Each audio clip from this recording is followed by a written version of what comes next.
Alrighty then. Successful indie author, 5 minute focus, episode 1110.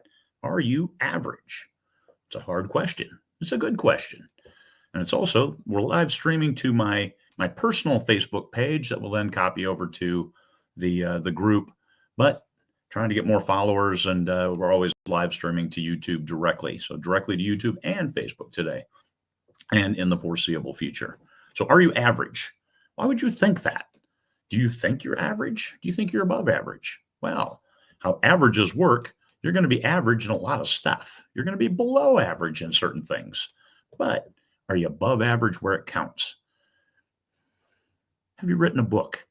Talking to authors here. If you've written a book, that already puts you well above average. There's a lot of people who say they want to write a book, but they never do. Oh, how's your little book coming? That's people who haven't had the discipline to sit down and write a book. Anybody who's written a book will be encouraging to those who want to write a book. So if you're working on a book, great. Write it all the way to the end.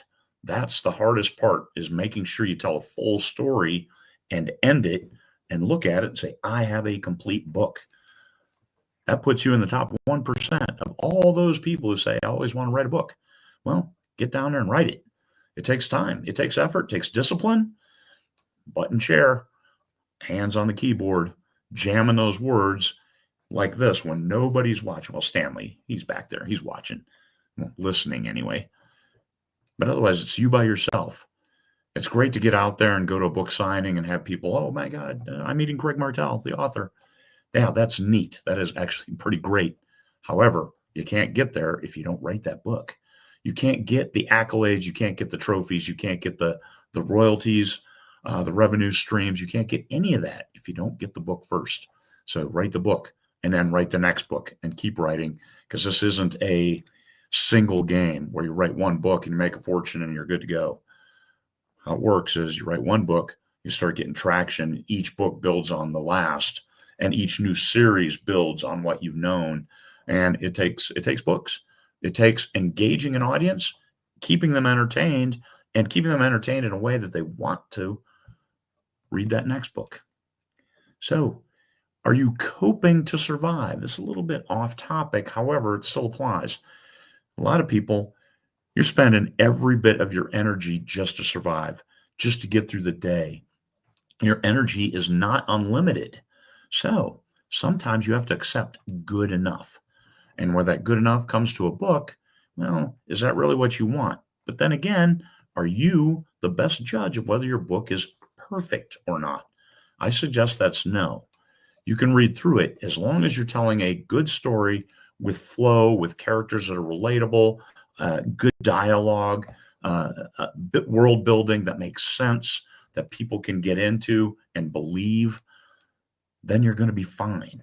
But you have to accept sometimes it's good enough. You can't sit there and say, well, I'm not sure it's perfect yet. Let the readers decide. Get it out there and start working on that next book. If you rewrite the same book 50 times, you know how many books you've got? One book.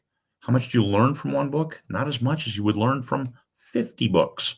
So I tell you what, if you have 50 books out there, you have learned an awful lot about this business, especially if you're getting feedback from readers, you're engaging with your readership, you find some fans, you lose some fans.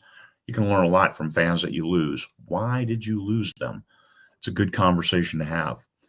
I suggest, instead of being average at 100 things or 1,000 things, be exceptional at a dozen things. And one of those things is writing.